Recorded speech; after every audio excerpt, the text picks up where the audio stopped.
നമസ്കാരം, ഏവർക്കും PSC energy ബൂസ്റ്ററിൻ്റെ online ക്ലാസ്സിലേക്ക് സ്വാഗതം. അപ്പോൾ ഇന്ന് നമ്മൾ നോക്കാൻ പോകുന്ന മേഖലയാണ് സ്കൂൾ പാഠപുസ്തകങ്ങളിലെ സ്റ്റാൻഡേർഡ് 5 മുതൽ 10ാം ക്ലാസ് വരെയുള്ള സോഷ്യൽ സയൻസ് ആണ്. അപ്പോൾ അധ്യായം 1, ലോകത്തെ സ്വാധീനിച്ച വിപ്ലവങ്ങൾ. ആദ്യകാല വിപ്ലവങ്ങൾക്ക് പ്രേരകമായ പ്രധാന ഘടകമാണ് നവോത്ഥാനം, റിനൈസൻസ്. അപ്പോൾ ആദ്യകാല വിപ്ലവങ്ങൾക്ക് പ്രേരകമായ പ്രധാന ഘടകമാണ് നവോത്ഥാനം, റിനൈസൻസ്. നവോത്ഥാനത്തിൻ്റെ ഫലമായി 18ാം നൂറ്റാണ്ടിൽ യൂറോപ്പിലുണ്ടായ ശാസ്ത്ര പുരോഗതിയെ തുടർന്ന് രൂപം കൊണ്ട പ്രസ്ഥാനമാണ് ജ്ഞാനോദയം, എൻലൈറ്റ്മെൻറ്റ്. അപ്പോൾ നവോത്ഥാനത്തിൻ്റെ ഫലമായി 18ാം നൂറ്റാണ്ടിൽ, ഏതാം നൂറ്റാണ്ടിൽ? 18ാം നൂറ്റാണ്ടിൽ യൂറോപ്പിലുണ്ടായ ശാസ്ത്ര പുരോഗതിയെ തുടർന്ന് രൂപം കൊണ്ട പ്രസ്ഥാനമാണ് ജ്ഞാനോദയം. ജ്ഞാനോദയ ചിന്തകർ പ്രേരിപ്പിച്ച ആശയങ്ങളാണ് സ്വാതന്ത്ര്യം, ജനാധിപത്യം, സമത്വം, ദേശീയത. അപ്പം സ്വാതന്ത്ര്യം, ജനാധിപത്യം, സമത്വം, ദേശീയത, ഇത് ജ്ഞാനോദയ ചിന്തകർ പ്രേരിപ്പിച്ച ആശയങ്ങളാണ്. ഒരു കോട്ട്സാണ്: സ്വാതന്ത്ര്യം തന്നെ അമൃതം, സ്വാതന്ത്ര്യം തന്നെ ജീവിതം, പാരതന്ത്ര്യം മാനികൾക്ക്, മൃതിയേക്കാൾ ഭയാനകം. ഒരു ഉദ്ബോധനത്തിൽ കുമാരനാശൻ പറഞ്ഞതാണ്. അപ്പോൾ സ്വാതന്ത്ര്യം തന്നെ അമൃതം, സ്വാതന്ത്ര്യം തന്നെ ജീവിതം, പാരതന്ത്ര്യം മാനികൾക്ക്, മൃതിയേക്കാൾ ഭയാനകം. ഒരു ഉദ്ബോധനം കുമാരനാശാൻ്റെത്. അമേരിക്കൻ സ്വാതന്ത്ര്യ സമരം. 18ാം നൂറ്റാണ്ടിൽ 2ാം പകുതിയിൽ വടക്കേ അമേരിക്കയുടെ വിവിധ ഭാഗങ്ങളിൽ മുഴങ്ങിക്കേട്ട മുദ്രാവാക്യമാണ് പ്രാതിനിധ്യമില്ലാതെ നികുതിയില്ല. ഇത് പഠിച്ചിരിക്കണം, മസ്റ്റായിട്ടും PSC ചോദിച്ചിട്ടുണ്ടായിരുന്നു. 18ാം നൂറ്റാണ്ടിൻ്റെ 2ാം പകുതിയിൽ വടക്കേ അമേരിക്കയുടെ വിവിധ ഭാഗങ്ങളിൽ മുഴങ്ങിക്കേട്ട മുദ്രാവാക്യമാണ് പ്രാതിനിധ്യമില്ലാതെ നികുതിയിൽ. PSC ചോദിച്ചത് ഇങ്ങനെയാണ്: പ്രാതിനിധ്യമില്ലാതെ നികുതിയില്ല എന്ന മുദ്രാവാക്യം ഏത് സമരവുമായി ബന്ധപ്പെട്ടിരിക്കുന്നു? അപ്പം എന്താണ്? അമേരിക്കൻ സ്വാതന്ത്ര്യ സമരവുമായാണ് ഇത് ബന്ധപ്പെട്ടിരിക്കുന്നത്.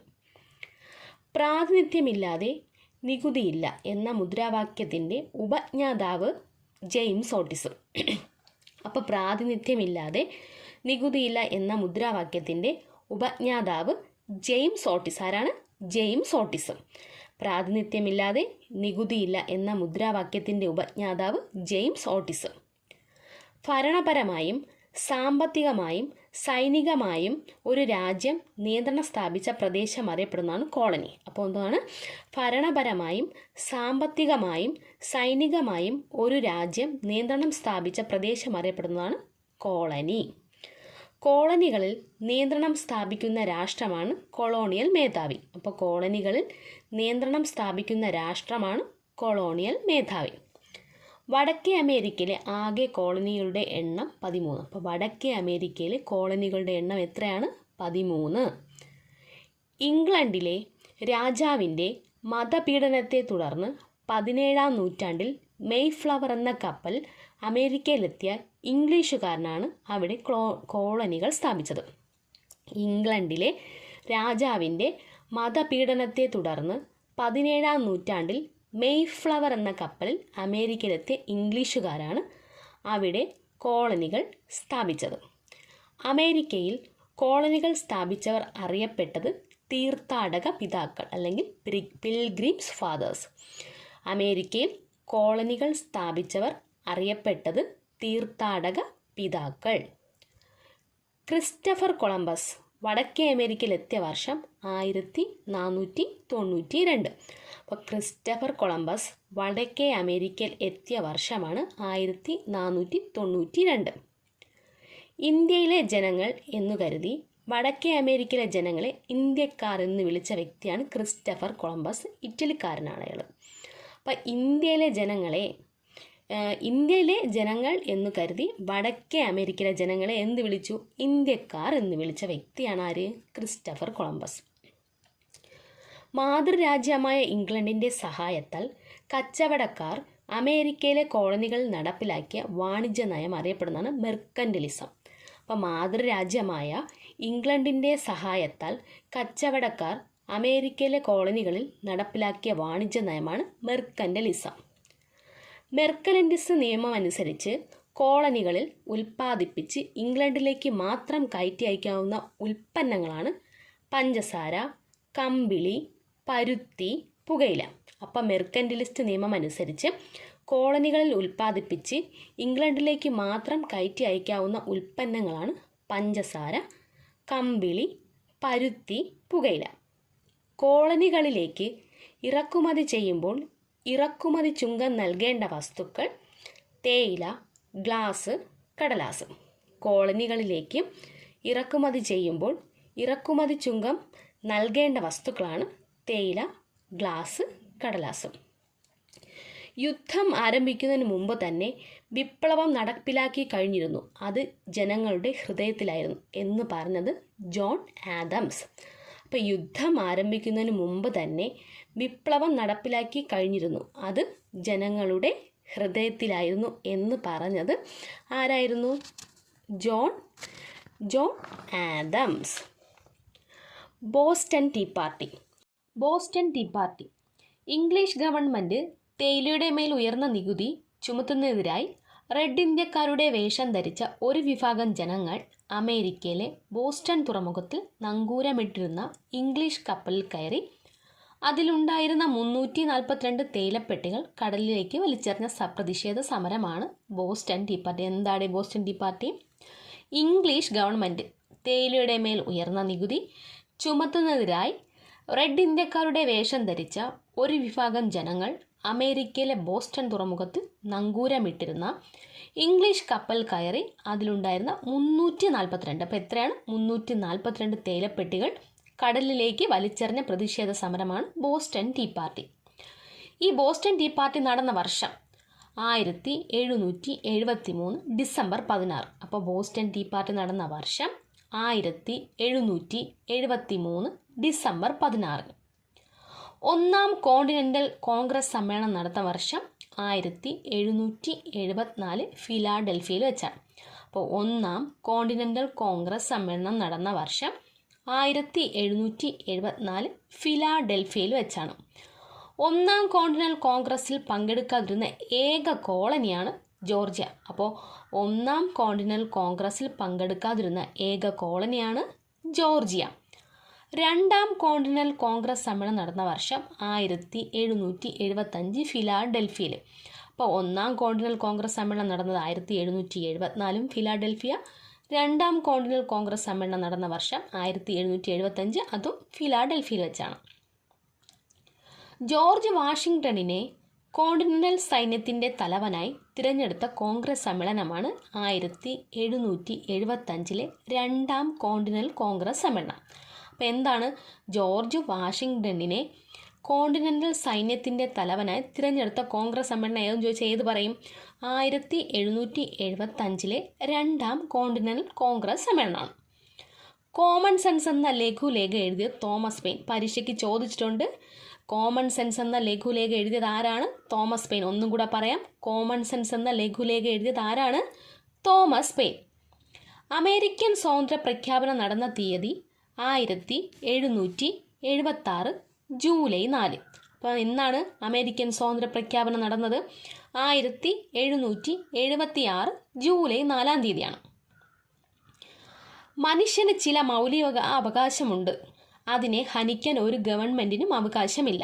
അപ്പോൾ മനുഷ്യന് ചില മൗലിക അവകാശങ്ങളുണ്ട്, അതിനെ ഹനിക്കാൻ ഒരു ഗവൺമെൻറ്റിനും അവകാശമില്ല എന്ന് പറഞ്ഞത് ആരാണ്? John Locke. ഏതെങ്കിലും വിദേശ ശക്തിക്ക് അഥവാ ഇംഗ്ലണ്ട് ഈ വൻകരയെ, അതായത് വടക്കേ അമേരിക്ക, ദീർഘകാലം കീഴടക്കി കഴിയണമെന്ന് യുക്തിക്ക് നിരക്കുന്നതല്ല. ഏതെങ്കിലും വിദേശ ശക്തിക്ക് ഈ വൻകരയെ ദീർഘകാലം കീഴടക്കി കഴിയണമെന്ന് യുക്തിക്ക് നിരക്കുന്നതല്ല എന്ന് പറഞ്ഞത് തോമസ് പെയിനാണ്. അപ്പം മനുഷ്യന് ചില മൗലിക അവകാശങ്ങളുണ്ട്, അതിനെ ഹനിക്കാൻ ഒരു ഗവൺമെൻറ്റിനും അവകാശമില്ല പറഞ്ഞത് ജോൺ ലോക്കാണ്. ഏതെങ്കിലും വിദേശ ശക്തിക്ക് ഈ വൻകരയെ ദീർഘകാലം കീഴടക്കി കഴിയണമെന്നത് യുക്തിക്ക് നിരക്കുന്നതല്ല എന്ന് പറഞ്ഞത് തോമസ് പെയിൻ.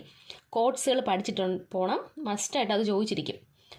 അമേരിക്കൻ സ്വാതന്ത്ര്യ പ്രഖ്യാപനം തയ്യാറാക്കിയത് Thomas ജെഫേഴ്സണും Benjamin Franklin.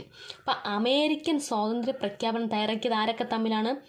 Thomas ജെഫേഴ്സണും Benjamin ഫ്രാങ്ക്ലിനും കൂടെ ചേർന്നാണ്. ഇംഗ്ലണ്ടും അമേരിക്കൻ കോളനികളും തമ്മിൽ യുദ്ധം അവസാനിപ്പിച്ച വർഷം 1781. അപ്പം ഇംഗ്ലണ്ടും അമേരിക്കൻ കോളനികളും തമ്മിലുള്ള യുദ്ധം അവസാനിപ്പിച്ച വർഷം 1781.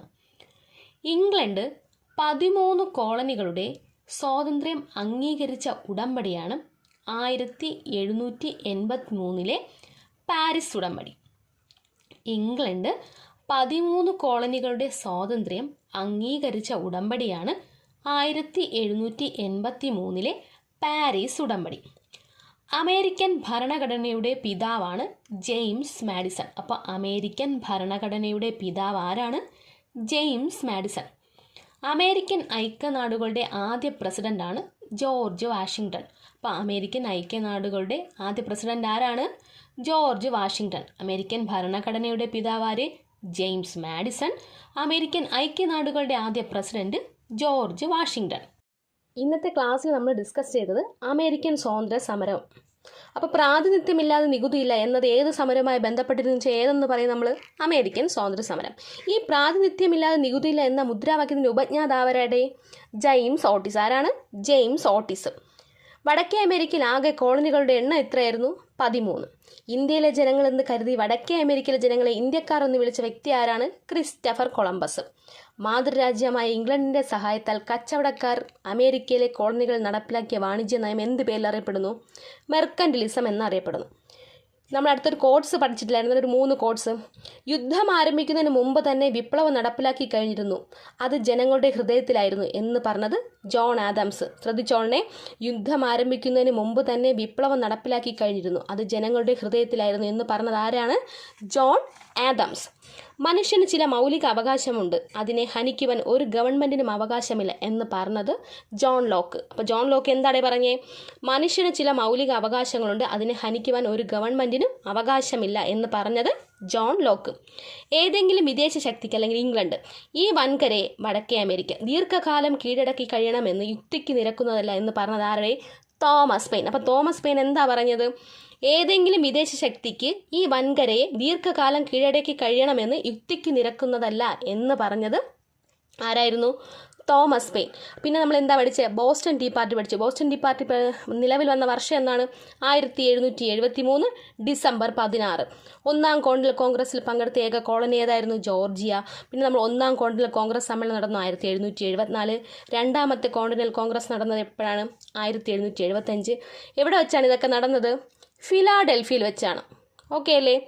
അമേരിക്കൻ ഭരണഘടനയുടെ പിതാവ് ആരാണ്? James Madison. ആരാണ്? James Madison. അമേരിക്കൻ ഐക്യനാടുകളുടെ ആദ്യ പ്രസിഡന്റ് ആരായിരുന്നു? George Washington. ആരായിരുന്നടേ? George Washington. അപ്പോൾ അമേരിക്കൻ സ്വാതന്ത്ര്യ പ്രഖ്യാപനം തയ്യാറാക്കിയത് ആരാണ്? തോമസ് ജെഫേഴ്സണും ബെഞ്ചമിൻ ഫ്രാങ്ക്ലിൻ കൂടെ ചേർന്നാണ്. അപ്പോൾ അമേരിക്കൻ സ്വാതന്ത്ര്യ പ്രഖ്യാപനം തയ്യാറാക്കിയത് ആരാണ്? തോമസ് ജെഫേഴ്സണും ബെഞ്ചമിൻ ഫ്രാങ്ക്ലിനും കൂടെ ചേർന്നിട്ടാണ്. ഇന്നത്തേക്ക് ക്ലാസ് വൈൻഡപ്പ് ചെയ്യുന്നു. എല്ലാവർക്കും ക്ലാസ് ഇഷ്ടപ്പെട്ടു എന്നും മനസ്സിലായി എന്നും വിശ്വസിക്കുന്നു. ഇതിൻ്റെ കണ്ടിന്യൂഷൻ അടുത്ത ക്ലാസ്സിൽ എടുക്കുന്നതായിരിക്കും. അപ്പോൾ താങ്ക് യു ഫോർ വാച്ചിങ്.